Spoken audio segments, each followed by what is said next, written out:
I've told this story maybe 40 times now. To dockhands, to drunks, to a priest of some ringed moon who didn't speak my language but nodded the whole way through anyway.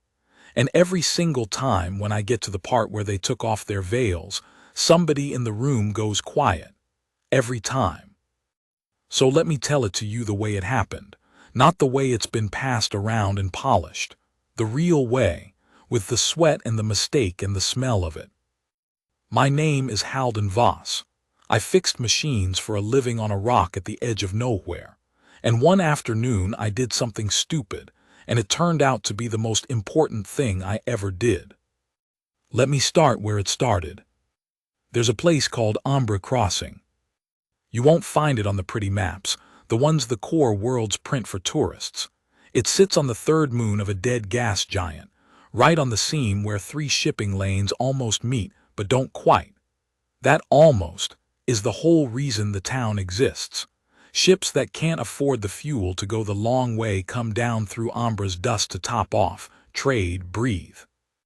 It's a dust world. I don't mean that poetically. I mean there is dust in everything. In your teeth, in the seals of your boots, in the water no matter how many times they run it through the recyclers. You learn to live with a fine grit on the back of your tongue, and after a while you stop noticing it, and then one day you leave and drink clean water somewhere and it tastes like nothing and you almost miss the grit. I'd been there 6 years when this happened.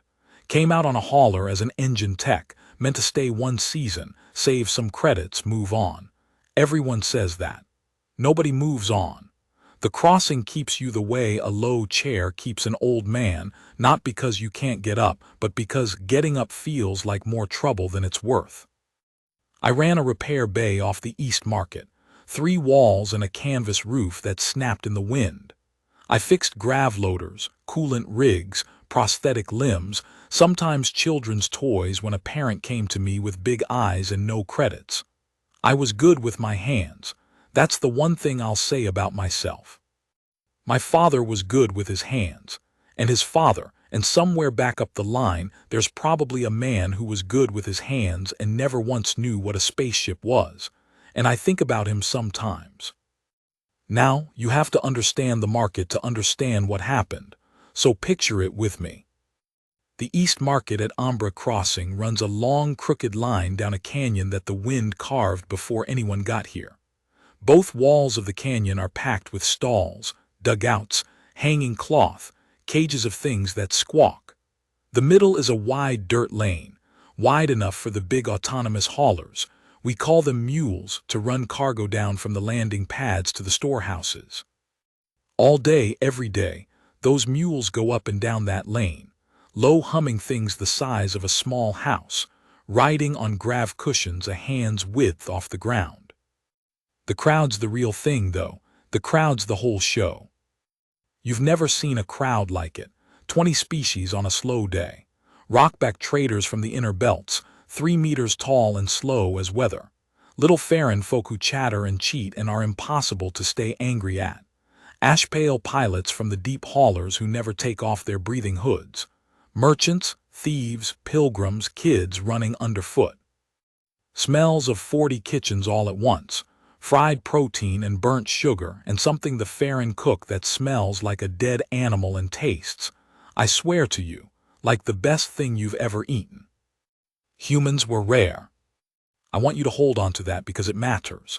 In 6 years I'd met maybe 9 other humans and most of those were passing through. The galaxy knows about us, sure, but we're new. We're the strange ones, the warm-blooded loud ones who came out of a corner of the dark nobody was watching. Out there in the wide black, a human is a curiosity, something you point your kid at. Look, that one's a human. They only live 80 years, imagine that. They cry salt water when they're sad. Isn't that strange? I'd made a kind of peace with being strange. You do, but I never forgot it. Okay, so that's the world. Dust, mules, the long crooked market, and me in my 3-walled bay with grease to my elbows. Now let me tell you about the day. It was hot.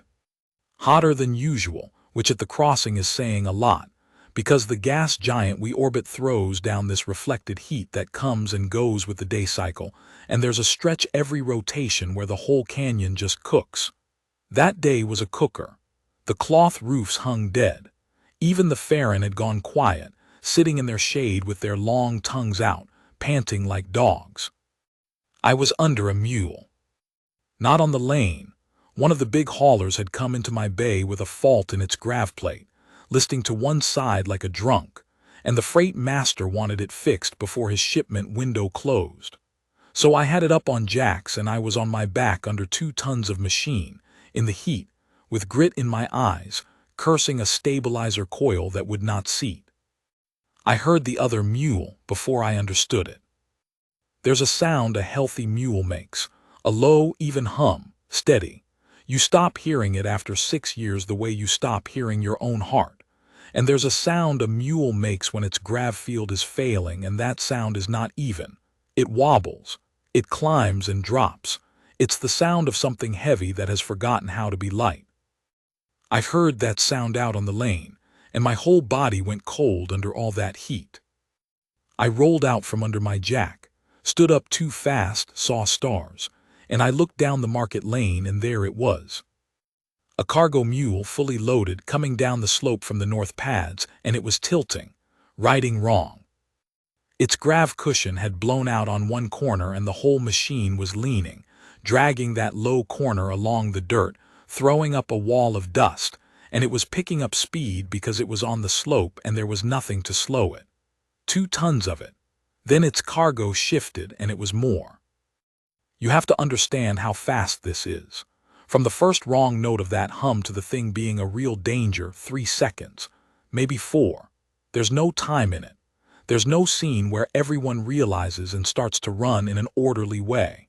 There's just a machine that was fine, and then a machine that is a weapon sliding sideways down a lane full of people. The crowd broke. Of course it broke. People are the same everywhere, every species. When death comes fast, the body moves before the mind agrees, and bodies went every direction, up the canyon walls into stalls over each other. A rockback trader I knew, big slow fellow, just turned his back and hunched, the way they do, trusting his own hide. Cloth came down. A cage of birds burst open, and there was this insane bright cloud of wings over everything for a second, screaming. And in the middle of the lane, where the mule was going to pass, there was a child. I didn't know she was a child at first. I didn't know what she was. She was small that I could see, and she was wrapped, head to foot in this gray-green cloth, veiled, only a slit for the eyes, and the cloth was fine and layered, and it moved like water even in that dead air. She was standing very still in the lane. Frozen, the way small things freeze. I've seen it in every species with young. When it's too big and too fast and too loud, the little ones don't run. They lock up. They wait for a grown-up to fix it. That's what she was doing. She was waiting for someone to fix it. And here's the part I have to tell you honestly, because if I clean it up, the whole story's a lie. Nobody moved toward her. Not one soul. And there were people closer than me. There was a Farron trader maybe 5 steps from her who could have swept her up in one motion. There were 3 adults of some species I didn't know standing right at the stall behind her. Grown, able, close. And they pulled back. From her. They flinched away from that little wrapped shape like she was hot to the touch. I found out later why. I'll get to it. At the time I didn't have the first idea. All I had was 3 seconds and a picture that my whole body understood before my head did. Small thing in the road, and the road is death. I don't remember deciding. People always ask me, what went through your head? Like there was a speech in there, like I weighed it. There wasn't. There's nothing noble about it, and I won't pretend there was. Something older than deciding just picked me up and threw me forward. I ran. I want to slow this part down, even though it happened faster than anything I've ever lived, because slow is the only way to tell it true. The lane was maybe 15 meters wide where she stood. I came in from the side, from my bay, at an angle. The mule was coming down the slope on my left, and she was ahead and to the right, and the geometry of it, I did the geometry without doing it, the way you catch a thrown thing. The geometry said I could get to her, but I could not get us both clear. Not clear, not to the safe wall. There wasn't the distance. The dust hit me first. That wall of grit the dragging mule was throwing up. It went in my eyes and my mouth, and for a second the whole world was brown and roaring. I ran blind. I ran toward where she'd been and prayed she hadn't moved, because if she'd moved I was running at nothing. She hadn't moved. I hit her going full out, not gentle, there's no gentle in it. I wrapped both arms around that small wrapped body and I turned my back to the machine and I threw us, not to the far wall, there was no far wall in reach. I threw us at the only gap I could see. A stall. A cloth stall, low table, some kind of dried goods, and a gap under the table where the crate legs held it up off the dirt. We went into it like a ball into a net. I felt the table catch my shoulder and spin us, and we went down under it, into that gap.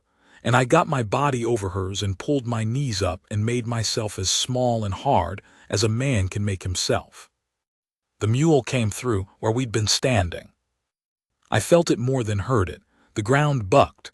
The grav wash, that pressure wave a failing field throws off, it hit the stall and the stall came apart. The table went. Crates came down on my back, on my legs.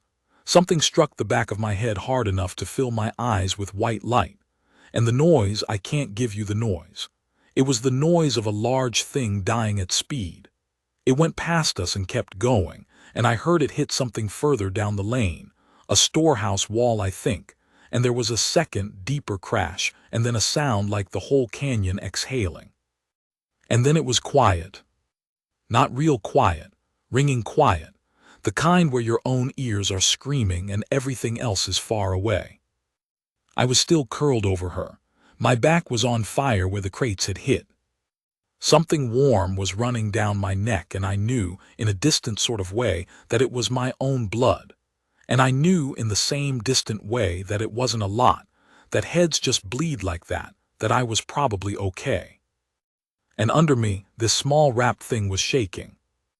Alive. She was alive and shaking, and I could feel her breathing, these fast little breaths, and I did the thing you do. I don't know if it means anything to her people. I just did it because it's what my mother did for me. I put my hand on the top of her head over the veil and I made a low sound. Not words. Just a low, steady hum in my chest, the sound you make at a frightened creature to tell it the big thing is over. She went still, just a little, just enough. And that's when the hands started pulling the crates off us. They got me out first because I was on top, faces over me. A rockback slab of a face, a couple of Farron and a human. No, that was wrong, I was concussed. There were no other humans. It was an ash-pale pilot whose hood had come off in the running, and in my rattled state I'd taken the pale skin for one of my own kind. Funny what the brain reaches for when it's hurt. It reached for home. They sat me up against a wall. Someone put a cup to my mouth and I drank without knowing what it was. My head was pouring. A Farron medic, little fellow, quick hands, was already up on his stool behind me pressing something cold and stinging to the back of my scalp, chattering the whole time, half at me and half at himself. Foolish, foolish, so much blood for a human, they leak like torn bags, hold still, hold still. But I wasn't looking at him, I was looking at the girl. They'd gotten her out too, and they'd set her down a little way off, and here's the thing I noticed even through the fog. They set her down and then they stepped back, all of them, that same flinch. They'd pulled her out from under the wreckage. You don't leave a child in the wreckage, even fear won't let you do that, but the second she was clear, they made a space around her, a circle of empty dirt. Nobody touched her. Nobody stood close. And she was crying. I could tell she was crying even through the veil because the small body did the thing that small bodies do, the hitching, the hiccup of it. Species don't matter for that. You know a crying child. You know it in your spine. And nobody would go to her. I got up. The Farron medic squawked and grabbed at me and I put him off, gentle as I could, and I got up and my legs did a strange thing, sort of folded and caught themselves, and I walked over to the girl through that circle of empty dirt, and I sat down next to her, right down in the dust, and I put my arm around her. I felt the whole market watching me do it. I didn't understand yet. I thought if I thought anything, I thought they were still just shocked. I thought these people are in shock, and this baby is crying and someone has to. So I did. I sat in the dust with my head bleeding into the Farron's little bandage, and I held a wrapped-up alien child while she cried, and I did the low hum again, and after a while the hitching slowed, and after a longer while a small hand came out of the gray-green cloth and took hold of two of my fingers and held them so tight it hurt. I looked down at that hand. It had 4 fingers, long ones, and the skin was the palest gray I'd ever seen, almost silver, and where my grip and hers pressed together the skin had this faint glow to it, like light was living just under the surface. I remember thinking, in my rattled way, that it was the most beautiful thing I'd ever seen. A little hand, glowing, holding onto mine. That's when a shadow fell over us and I looked up, and the market had gone dead silent, and I understood that something had changed, but I didn't yet know what. Standing over us was a figure in the same gray-green cloth. Tall, very tall, taller than a rockback even, but thin, wrapped the same way the child was wrapped, veiled, only the eyes showing, and those eyes were fixed on my hand where the child was holding it. The whole market had gone still the way a room goes still when someone important walks in, but it wasn't respect I was feeling off the crowd, it was fear. The tall figure knelt, slow, folded down like cloth settling. And it reached out one long gray-silver hand, and the crowd behind it drew a breath, all of them at once, this hiss of intake, and it touched, very lightly, the back of the child's head where I'd touched it. Then it looked at me. I didn't know their language, didn't matter. Some things carry across every language there is. This one looked at me the way a parent looks at the person who caught their falling child. There's no translating that look. There's no faking it either. I've seen it human to human. Now I'd seen it across whatever gulf there is between me and whatever they were. The figure said one word, low, a word like water moving over stone. Then it gathered up the child. She didn't let go of my fingers until the last second, and when she did she made a small sound of protest that broke something in my chest, and it stood, and it looked around at the whole silent market, at all those flinching faces, and it said something else. Longer. And whatever it was, the crowd fell back further and made a wide path, and the tall figure carried the child down that path and out of the market and was gone. And I sat there in the dust, bleeding, holding nothing, and the Farron medic came scuttling back to me making his noises, and I said, "Who was that?" And he stopped, and he looked at me like I'd asked what water was. "You truly don't know," he said. "I truly don't know." He sat down next to me. Which for a Farron is a big thing. They don't sit in the dirt. They think it's undignified. He sat down and he was quiet a moment, which for a Farron is an even bigger thing. That, he said, was one of the veiled, the Sethuun. He said the name low like it might hear him. You held a Sethuun child, human. You put your bare hand on a Sethuun child's head. He shook his own head slowly. No one does that. No one touches them. It is not done. Why not? And the little medic looked at me with his quick, clever eyes gone soft, and he said, because no one has ever dared to want anything from them badly enough, and no one has ever given them anything without wanting something back. He patted my knee with one small hand. You'll see, he said. You'll see. I didn't know what that meant. I went home, I bled on my pillow, I slept. I had no idea what I'd started. Let me tell you what I learned about the Sethuun over the next few days, because the town would not shut up about it, and I was, suddenly, the man everyone wanted to buy a drink. Nobody knew much. That was the first thing. For all the talk, nobody actually knew anything solid. The Sethuun were the oldest kind of story, the kind everyone's heard and no one's checked. They were old. Older than the shipping lanes, older than the crossing, older maybe than most of the species who traded here. They lived out past the market, out past the settled parts, in the deep canyons on the dark side of the moon where nobody went because the dust storms out there could strip a suit in an hour. They came into the market rarely, always veiled, always in ones or twos, always to trade for the same few things: water, filters, certain medicines, salt, and always in total silence, laying down goods of their own, taking what they needed and leaving. Never haggling, never speaking. Just this quiet exchange and then gone. And nobody touched them. That was the iron rule of the crossing, older than any of us, and no one even remembered where it came from anymore. You did not touch a Sethuun. You did not crowd them. You made a path and you let them pass. The stories about why we're all different and all frightening, and none of them agreed, which is how you can tell a story's been around a long, long time. Some said their skin burned. Some said to touch them was to steal their soul or give them yours. Some said they were the last of something that had ruled this whole arm of the galaxy before anyone else crawled up out of the mud, and that they remembered it, and that they were only waiting. What was true under all of it was simpler and sadder. They were alone.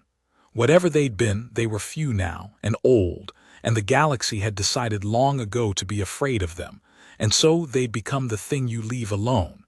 And a thing you leave alone long enough forgets how to be touched. That's what I'd walked into. That's what I hadn't known.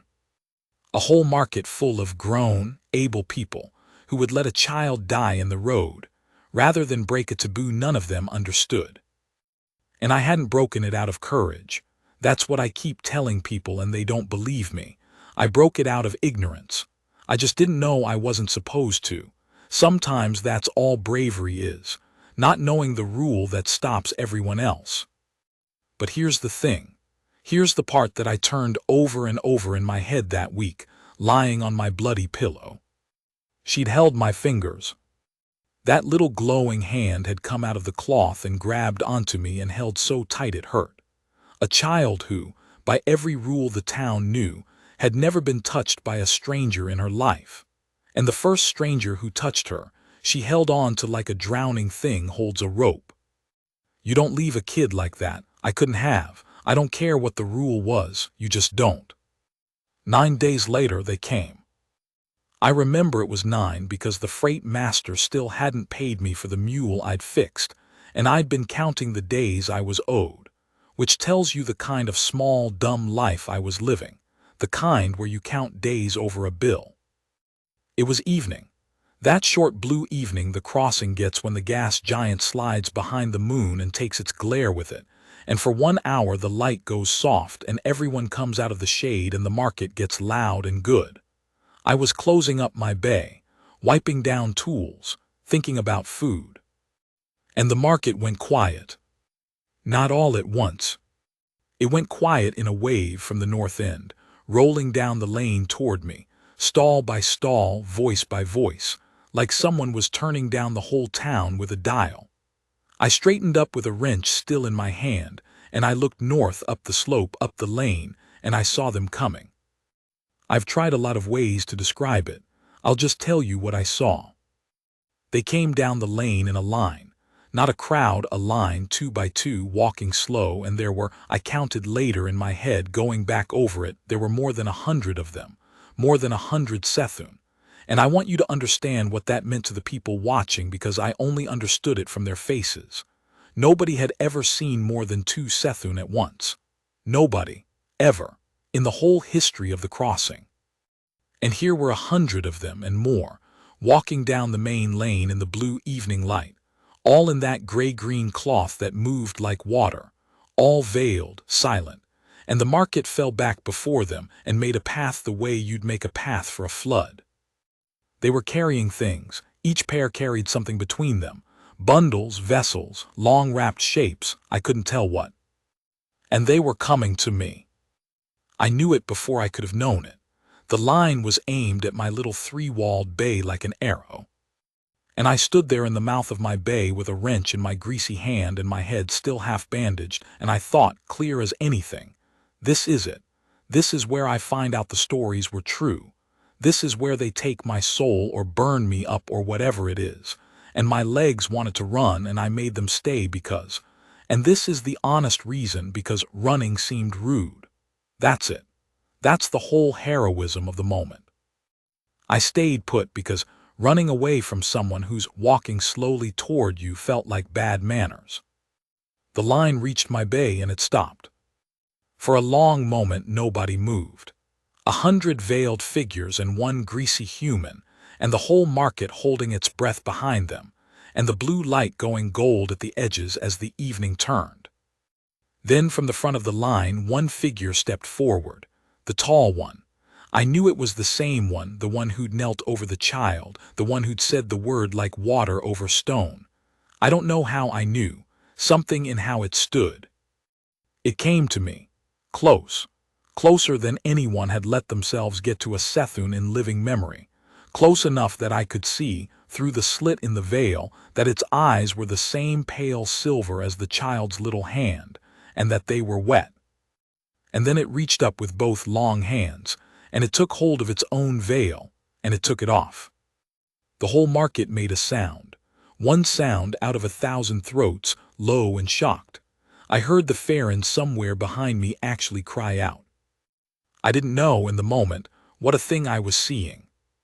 I found out after that a Sethuun does not unveil, not for trade, not for birth, not for death, that the face under the veil is the most private thing they have, that in their whole long history they have unveiled to outsiders maybe a handful of times, always for something enormous, a treaty, a mercy, an ending, that to show you their face is to hand you their throat.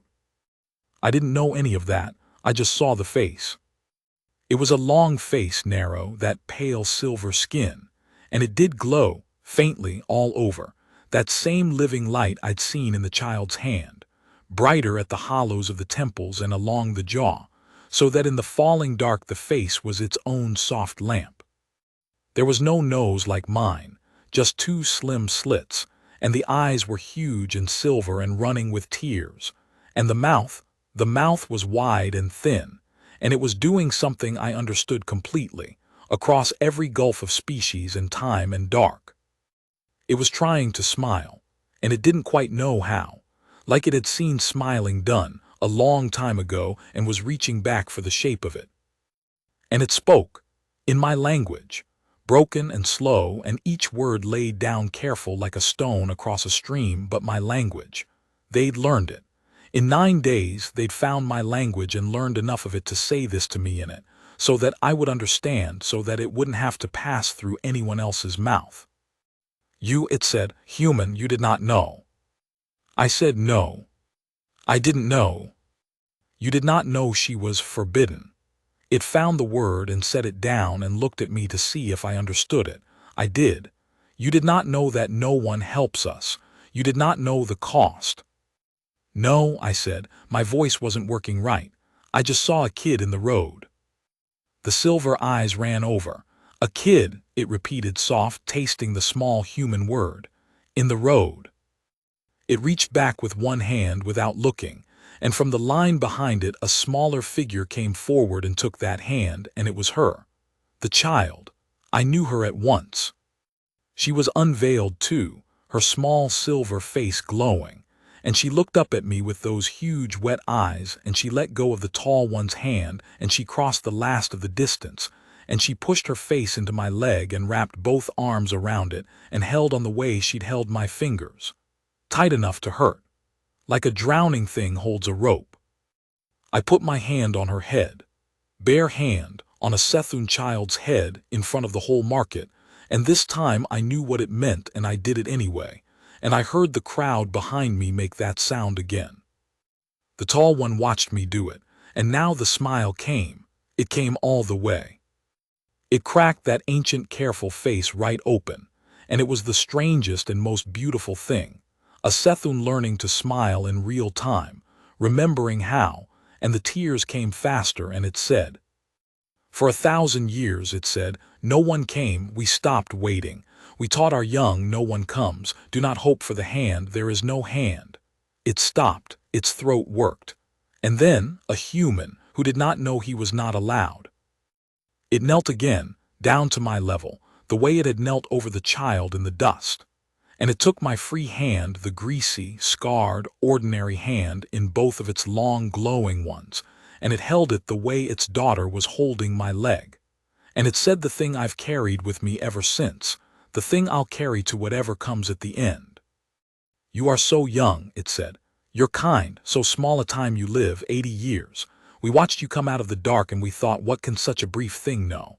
What can it understand of debt, of care, of the long duty between the strong and the small? The silver eyes held mine. And you understood it in 3 seconds, with no time to think, with nothing to gain. You threw your body over a child no one else would touch because she was in the road. It pressed my hand. We were wrong about you. We were wrong about all of you. And I have lived 400 years to be this glad to be wrong. I don't remember most of what I said. I know I cried, which the whole market found remarkable. The human leaking salt water, look. Isn't that strange? And I know the tall one, whose name I learned was airy Sethuun Vale, watched me cry with a kind of wonder and reached out and touched the tear on my face with one fingertip, and looked at the wet on its own silver finger like it was holy. The bundles they'd carried, those were the gifts, and I want to tell you about the gifts because they tell you who they were. They did not give me treasure. There was no gold, no jewels, nothing you could sell, and I understood even then that this was the point. What they gave me was water. Vessels and vessels of water, clean water, the cleanest I've ever tasted, water with no grit in it at all, water they'd carried up from some deep source in their dark canyons that they'd never shared with anyone. On a dust world, water is love. Water is life you can hold. They gave me their water. And they gave me salt, blocks of it, pale and pure, and medicine, small stoppered vessels of a Sethuun medicine that, the Farron medic told me later, gone white in the face, was worth more than everything else in the market put together, that could pull a body back from deaths that nothing else in known space could touch. They gave me their medicine, the secret medicine of the veiled, that no outsider had ever held. And the last thing, the long-wrapped shapes. They unwrapped one, there in the mouth of my bay, and it was cloth. A bolt of that gray-green Sethuun cloth that moves like water, the cloth of their veils, the cloth they wrapped their own bodies and their own dead in.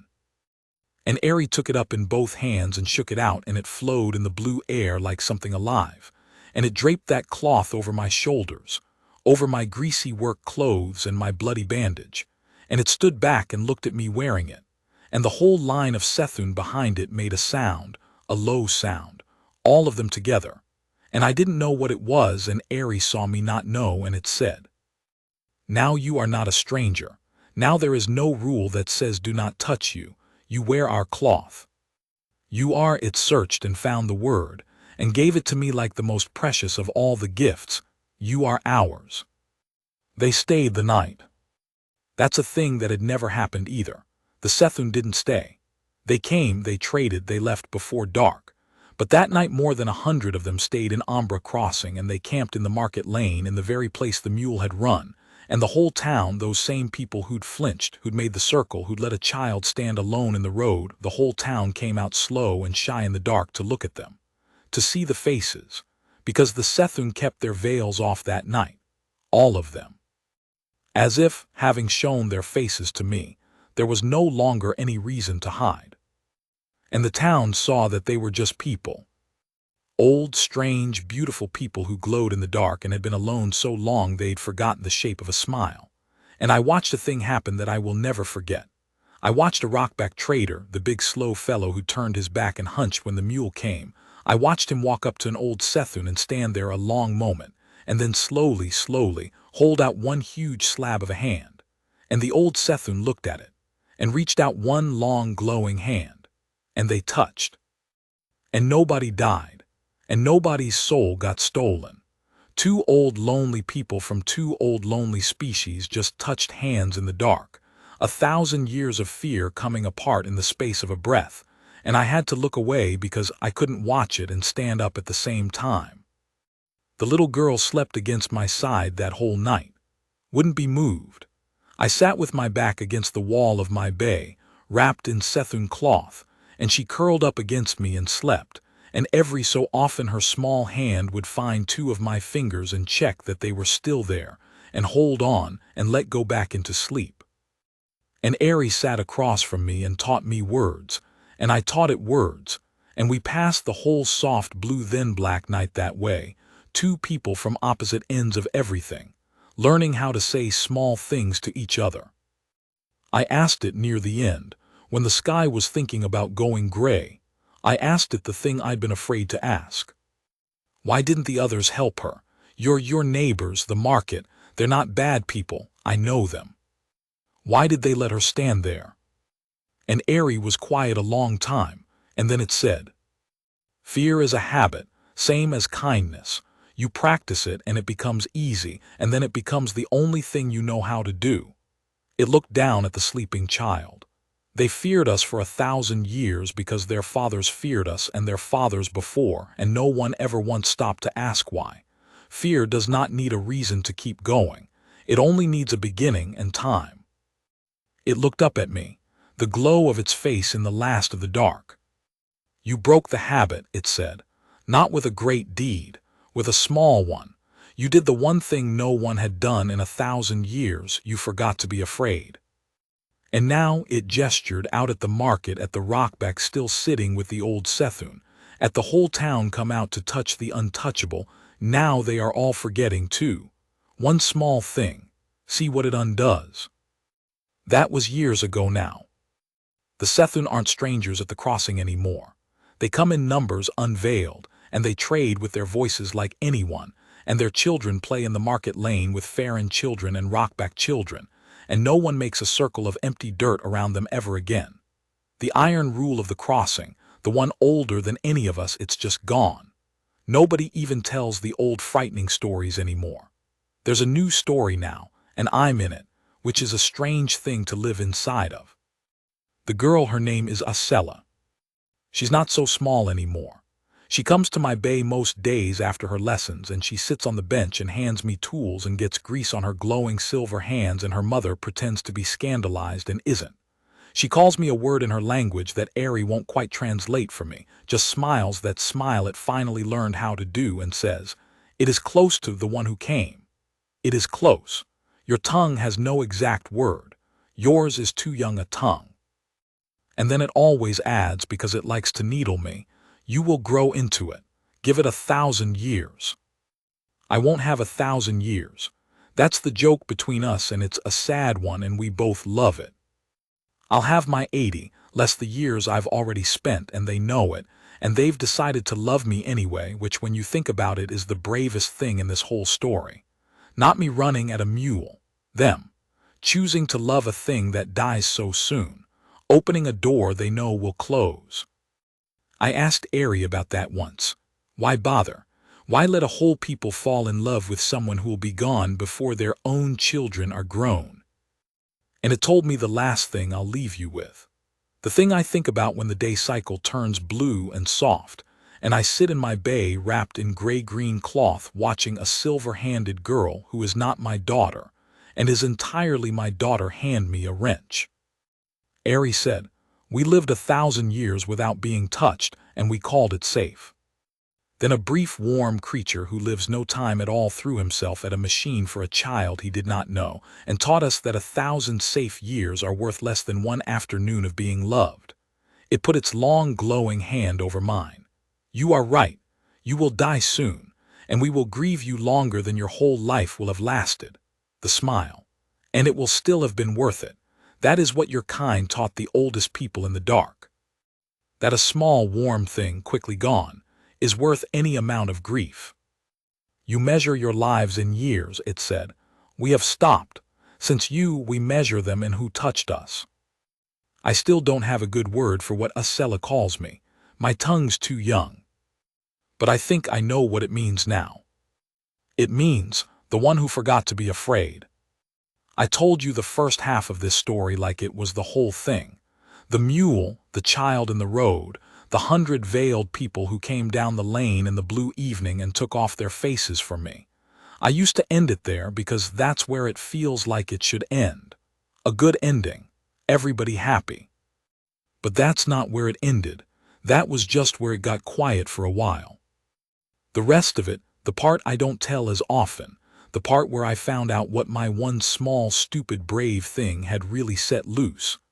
That part started about a year and a half later, on a morning like any other, when a ship came down out of the sky that had no business at a place like ours. Let me set it for you again. You need to see the town the way it had become, because that's the whole point of what happened next. Ombra Crossing had changed. Not the dust. The dust never changes. It was still in everything, still on the back of your tongue, still turning every sunset that dirty gold.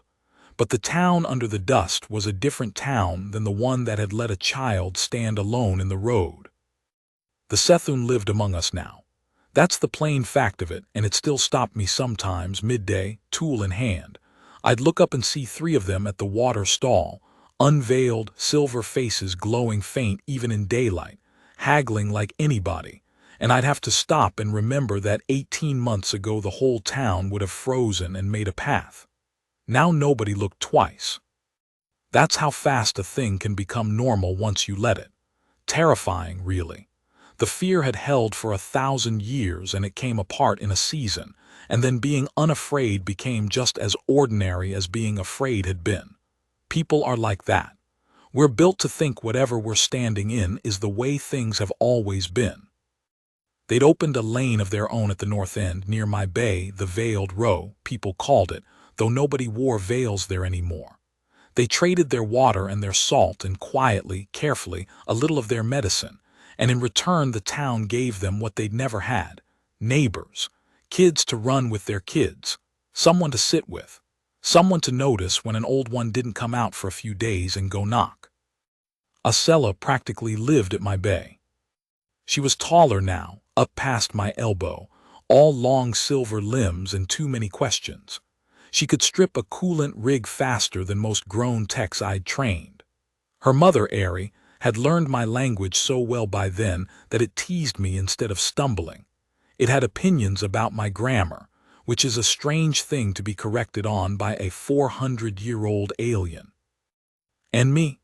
I was still just the repair tech with grease to my elbows, but I wore gray-green cloth over my work clothes most days, and when a Sethuun passed my bay they touched 2 fingers to their temple, which I'd learned was the highest thing they do, the thing they used to do only for their own dead and their own newborn. They did it to me. I never got used to it. I hope I never would have. That was the town, happy, healing, stupid with its own good luck. And into that town, on a gray dust morning, came the Concord. You need to know a little about the Concord to feel the cold of it. The Concord is the thing that runs the shipping lanes. Not a government exactly. The galaxy's too big and too old for governments, real ones.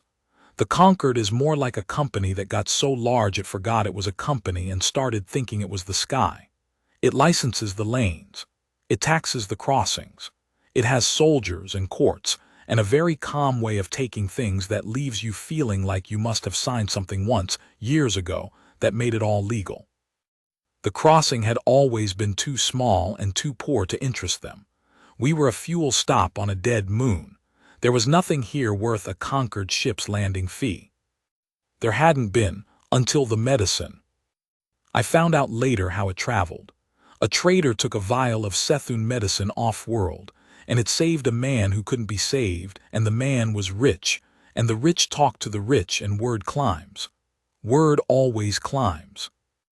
And somewhere up at the top of the climb, in a clean, cold room where people who have never had grit on their tongue decide what the galaxy's arm is going to do next, someone said, "The Veiled have a cure for the incurable, and they've been sitting on a dust rock giving it away, and nobody owns it." Nobody owns it. You have to understand that sentence to the Concord is not a fact. It's an opening. The ship that came down that morning was a lane cutter, gray, clean. No dust would dare land on it. It set down on the north pads with none of the noise a working ship makes, just a long, low sigh, and it sat there with its ramp closed for a full hour while the whole town watched from a careful distance. And that hour was the Concord telling us it was in no hurry, because things that are in a hurry can be argued with, and things that are patient cannot. Then the ramp came down, and the soldiers came out. I'd seen Concord soldiers before in passing on bigger worlds, but never come for anything, never come for us. There were maybe 20 of them, and they came down the ramp in that slow, even step that isn't marching but is worse than marching, and they fanned out at the base of the pad and stood, and did nothing, which is the most frightening thing armed men can do. They wore the gray. Hard shells over the joints, soft weave between, and the weave shifted color slightly to match whatever was behind it, so they were never quite where your eye said they were. Faces behind smoked visors. On the shoulder of each one the Concord's mark, a circle with a line through it, which I'd always thought meant lane, the line being the road, and only realized that day probably means closed. And out in front of them, unarmored, walked one figure who scared me more than all 20. A small, neat person of a species I didn't know, soft-skinned, pale gold, dressed in clean, layered cloth of a quality that had never known dust. It carried nothing. It didn't need to. You could see in how it walked that its weapons were all in the ship and in the courts and in the comm, and that it had never once in its life had to use its own hands and never would. It walked into the market like it owned the deed, which, it would turn out, it thought it very nearly did. The whole town had gone still. Not Sethuun still, the old fear. A newer, worse stillness. The stillness of people who have just gotten something good and can feel, in their gut before anyone said a word, that someone has come to take it. The gold figure stopped in the middle of the lane, the same lane near enough where the mule had run, where Usella had stood frozen, and it looked around at the town with a small, pleasant expression, and it lifted its voice, and it was a good voice, trained, warm, the kind of voice that has never once been wrong in a room. "Good morning," it said. "My name is Assessor Ledrin. I represent the Concord's Bureau of Undeveloped Assets." It smiled. "I'm here about the medicine." I was at my bay. I'd stopped work when the ship came down. Usella was next to me, and I had, without deciding to, put my hand on her shoulder and eased her a half step behind me, the way you do, and she'd let me, which told me she felt it too.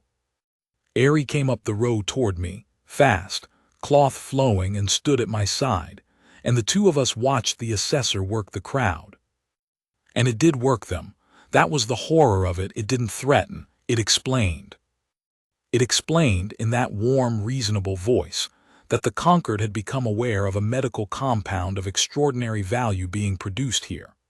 That such a compound represented a great good for the whole galaxy. Think of the lives. It said, think of all the lives, and it really did seem to be thinking of them. That was the trick of it. That a resource of such value could not responsibly be left in the hands of an unregistered, untaxed, unregulated frontier population. That the Concord would, of course, compensate, that it would bring order, infrastructure, proper facilities. That the Sethuun would be relocated to a Concord medical world where their work could be done safely, at scale, with real support, and where their gift could reach the whole galaxy, instead of trickling out to whichever lucky trader happened through a dust market. It made it sound like rescue. That's the thing I need you to understand. It made taking everything the Sethuun had, their moon, their medicine, their 1,000 years of hard-won secrets, their new neighbors, their whole slow healing, it made all of that sound like we'd be cruel to say no. Selfish, even. Think of the lives. And I watched some of the town start to nod, just slightly, just enough, because it's a good voice and it's a good argument and everybody wants to be told the taking is a giving. Ari beside me had gone very still. I looked at it and its silver face had closed, not veiled, but closed, the light in it pulled down low, and I realized I was seeing something I'd never seen. I was seeing a Sethuun afraid again. Not of us. Of that. "Ari," I said low, "what does relocated mean, when they say it?" It didn't look at me. It kept its eyes on the assessor, and it said, quiet, in a voice with 1,000 years under it. "It means they will take us somewhere with no dust and no sky and no market and put us in clean rooms and ask us for medicine until we are used up. We have seen it. Not us, the old records. This has come for us before, long ago, wearing a different face. It is why we went into the dark canyons. It is why we veiled. It is why we taught our young, no one comes, do not hope for the hand. Now it looked at me, the silver eyes. The hand always comes to take, Halden, always, in 1,000 years, except once. Here's where I did the second stupid thing of my life. I want to be honest about it the way I was honest about the first one. There was nothing planned in it. I'm a repair tech. I don't make speeches. I've never won an argument with anyone who talks for a living. Standing up against the Concord was, by any sane measure, the dumbest thing a man in my position could do. They had soldiers, they had courts, they had the sky. But I looked at Aries' closed face, and I looked at Usella half behind me, and I looked at the town starting to nod, and something old and dumb picked me up and pushed me forward, exactly like it had with the mule. No speech in it. No weighing. Just, small thing, and the road is coming and nobody else is moving. I walked out into the lane, grease on my hands, gray-green cloth on my shoulders, right up to the assessor, and I stopped a few steps off, close enough to be talking to it and not the crowd. It turned that pleasant face to me, looked me over, saw the human, rare, strange, brief, saw the Sethuun cloth I wore, and something flickered in its expression. It had done its research. It knew who I was. I was in the reports, the human who touched the veiled. And I understood in that flicker that it had been hoping I wouldn't be here, that I was the one variable in its clean plan. "You'll be Voss," it said warmly. "The famous one, it's an honor, truly." It meant none of it. "You of all people must see the good in this. You care for them. So do we. We want the same thing, their gift, shared with everyone who's dying and doesn't have to." And I want to tell you I said something clever. I didn't. I'm not clever. I said the only thing I had, which was the truth, and I said it plain, the way you say a thing when you've got nothing else. "No, you don't," I said. "You don't want the same thing I want. I want them to be okay. You want the medicine, and they just happen to be attached to it." The assessor's smile didn't move, but something behind it did. "That's unkind," it said, "and unhelpful. Think of the lives, Voss." "I'm thinking of lives," I said. "I'm thinking of theirs." I turned. I couldn't help it. I turned to the crowd, to the town, because I'm no good at facing down a pro, but I could at least talk to my own neighbors. "You know these people now," I said. "You eat next to them. Their kids play with yours. 18 months ago you were scared of them for no reason any of you could name, and you got over it, and it was the best thing this town ever did." My voice was doing the thing it does, cracking, and I let it. "And now somebody's come with a nice voice to tell you the kind thing is to hand them over, to let them be taken off to clean rooms to be used up, and some of you are nodding." I found the ones who'd nodded, made them see me see them. "Don't. Just don't. You already learned this. You already learned that the scared, easy thing is the wrong thing. Don't unlearn it in one morning because a man in clean clothes has a good voice." Quiet, long quiet, dust moving in the light. And then the assessor made its mistake. The only one it made, and it was the mistake of a creature that has never had grit on its tongue and never will. It stopped being warm. "This is charming," it said. And the warmth was gone, and under it was the flat, cold thing that had been driving all along. "But it isn't a negotiation. The Bureau has already filed the asset claim. The veiled population and its productive output are, as of this morning, Concord wards. I came down here as a courtesy to do this gently." It nodded once, and behind it, at the base of the pad, 20 soldiers took one slow, even step forward, all together, and the color we've shifted, and for a second they weren't quite where your eye put them. "It can still be gentle," the assessor said. "That's up to you." I've thought a lot since about what happened next, about why it happened the way it did, and I've decided it wasn't one thing. It was everything at once, 18 months of everything, all coming due in about 10 seconds in the middle of a dust lane. Because when those soldiers took their step, the town didn't scatter. That's the part that still puts a lump in my throat. When the mule came, 18 months before, the town scattered, every species, every direction, the old habit of save yourself, don't touch the untouchable. That was who we'd been. We weren't that anymore. When the soldiers stepped, the town stepped too. Toward, not away, toward. Not fast, not a charge, nothing that would let a soldier call it an attack. Just the crowd closed. The big rockback trader, the one who'd hunched his back and trusted his hide, who'd been the first to reach out and touch an old Sethuun in the dark that night, he walked out into the lane and stood beside me, slow as weather, and folded his huge arms and said nothing and was a wall. Then a Farron. Then 3 of the deep hauler pilots, hoods still on. Then a whole knot of them all at once, coming out of the stalls and off the walls, and they came and they stood between the soldiers and the veiled row, and they didn't say anything, most of them, because most of them didn't have my luck with words either. They just came and stood. And the Sethuun came out of their row, unveiled, all of them the way they'd come down the lane that first blue evening, 100 and more, silver faces glowing, and this time the town didn't fall back to make a path. This time the town folded them in, stood shoulder to shoulder with them. Rockback and Farron and pilot and human and veiled, all mixed up together in one crowd in the middle of the lane, facing 20 Concord soldiers and 1 gold assessor, and nobody had a weapon, and nobody threw a thing, and it was the most dangerous I have ever felt in my life. Because the assessor could have given 1 word, I watched it think about the word. I watched it look at that crowd, that stupid, brave, unarmed, mixed-up crowd, and calculate. It could have said disperse them. The soldiers would have. That's what soldiers are. And it would have been legal, probably, filed and clean. An unfortunate incident at an undeveloped asset. Think of how it climbs. Acella's hand found 2 of my fingers and held on, tight enough to hurt, like a drowning thing holds a rope. I didn't look down at her. I couldn't. I kept my eyes on the assessor, and I held her hand, and I waited to find out what kind of morning it was going to be. Ari stepped out in front of all of us. Alone.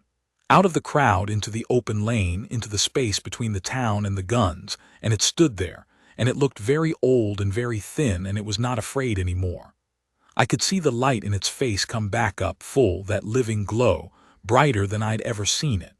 And it spoke to the assessor, and it spoke in my language on purpose, so that the whole mixed crowd would understand, so the words would belong to all of us. You said think of the lives, Ari said, so. I will think of the lives. Its silver eyes went slowly over the soldiers, over the assessor, over the clean gray ship that no dust would land on. We are the oldest people in this arm of the dark.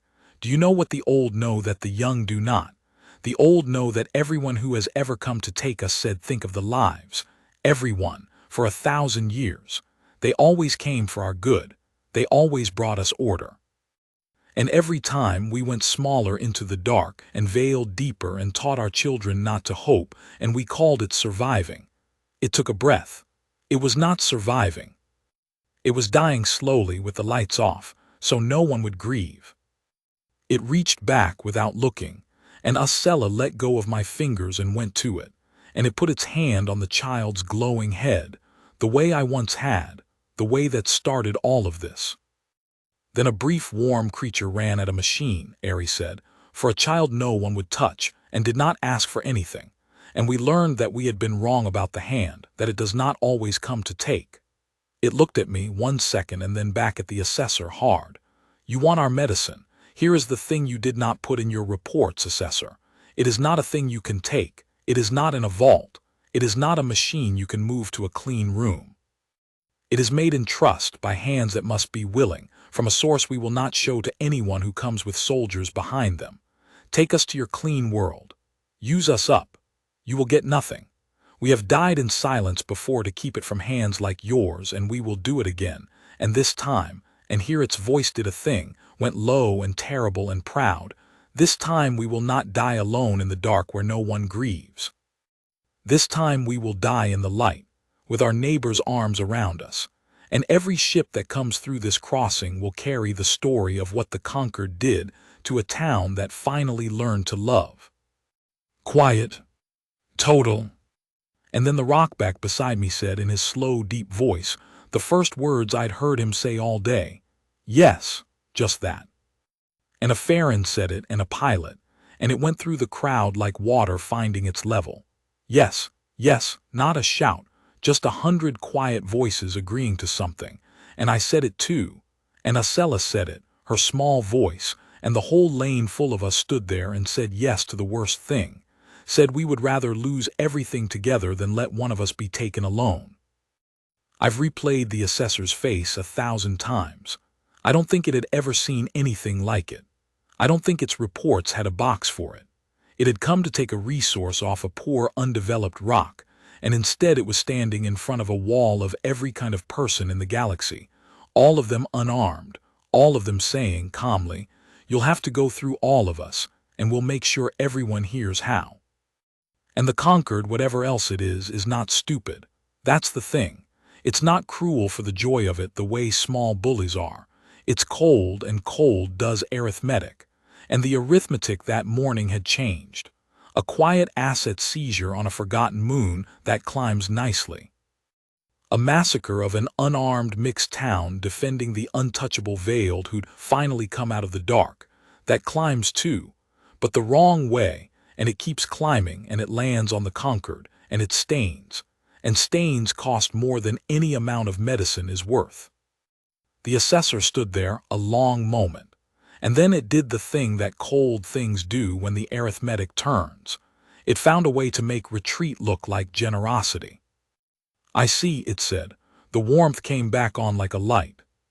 False as ever, and this time everyone could see it was false, and it knew we could, and it didn't care because the warmth wasn't for us, it was for the reports.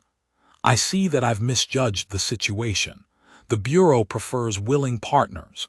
Clearly the relationship here is more developed than our surveys indicated. That's a good thing. That's a very good thing." It gestured, and behind it the 20 soldiers took one slow, even step back, all together, and the whole crowd let out a breath you could feel move the dust. "I'll amend the claim. The Veiled will be recognized as a sovereign, productive community, untaxed for now. We'll discuss trade terms, fair ones." The smile. "Willingly, as neighbors." It didn't mean a word of it, we all knew that. It would go back up the climb and file its amendment, and somewhere in a clean cold room, someone would decide the dust moon wasn't worth the stain this season, and move on to an easier asset. That's all we'd won. We hadn't beaten the Concord. Nobody beats the sky. We just made ourselves too expensive to take this once, and bought the Veiled their moon and their medicine and their neighbors for another while. But another while is everything. Another while is a childhood for Acela. Another while is the difference between dying in the dark and living in the light. I'd take another while. I'd take it every time. The assessor turned and walked back to its ship, unhurried, dignified, a creature that had never lost and was not going to admit it had come close. The soldiers folded up behind it. The ramp closed, and the clean gray ship that no dust would land on lifted off the north pad with a long, low sigh and went up through the dirty gold morning and was gone. And the whole lane, the whole stupid, brave, mixed-up lane of us, stood there in the settling dust for a second, not quite believing it. And then somebody laughed, one high, shaky, Farron laugh, and then it broke over all of us. And it wasn't really laughing, it was the other thing, the thing you do when you were ready to die and then you didn't. And it doesn't have a good name, and it uses the same muscles as laughing and crying both. The Sethuun stayed in the light after that, for good. They never veiled again, not one of them, not once in all the years since. Ari told me why, a long time later, sitting in my bay in the blue evening while Acela, grown now, a healer in her own right, hands that could pull a body back from deaths nothing else could touch, while Acela worked at the bench and pretended not to listen. "We veiled to survive," Ari said, "to be too little to bother taking, to hide the face so no one could learn to want it." It turned its silver face to the light, let it glow. "You taught us a different way to survive, not by hiding, by being seen so clearly by so many that we could not be taken quietly. A thing everyone loves cannot be stolen in the dark. There is no dark big enough." It smiled, the smile it had finally fully learned. "You made us unstealable, Halden, not with a weapon. By making the town love us where everyone could see. I'm old now, by my kind's measure. My hands aren't as good as they were. There's gray in what's left of my hair, and Acela keeps threatening to fix my joints like I'm one of her patients, and I keep telling her a man is allowed to wear out. It's the one thing we do that her people never will. She doesn't like when I say that. None of them do. They've decided to love a thing that dies soon and it costs them, and they pay it over and over, and it's still the bravest thing in this whole story. Braver than the mule. Braver than the lane full of us saying yes to the guns. The bravest thing in it is a 400-year-old person choosing, every single day, to love the brief warm creature who's already halfway gone. I asked Ari once, near the end of a long night, I asked it was worth it, knowing what's coming, knowing they'll grieve me soon and grieve me long, longer than my whole life will have lasted. And it gave me the line I'll leave you with. The one Acela has tattooed, in my language and hers, on the inside of her healer's wrist, so she sees it every time she reaches out to save someone. 1,000 years we stayed safe in the dark, Ari said, and no one ever came and no one ever grieved us because you cannot grieve what you were never brave enough to touch. It took my worn-out hand in both its glowing ones. You came, you touched, you made yourself something we will have to grieve, and that is not the sad part of the story, Halden. That is the whole gift. The grief is the proof that the love was real. It pressed my hand. We used to measure our lives in years, it said. Then we met you and we stopped. We measure them now in who was brave enough to touch us. The smile. By that measure, we are the oldest and the richest people in all the dark, and it started with one human who did not know he was not allowed.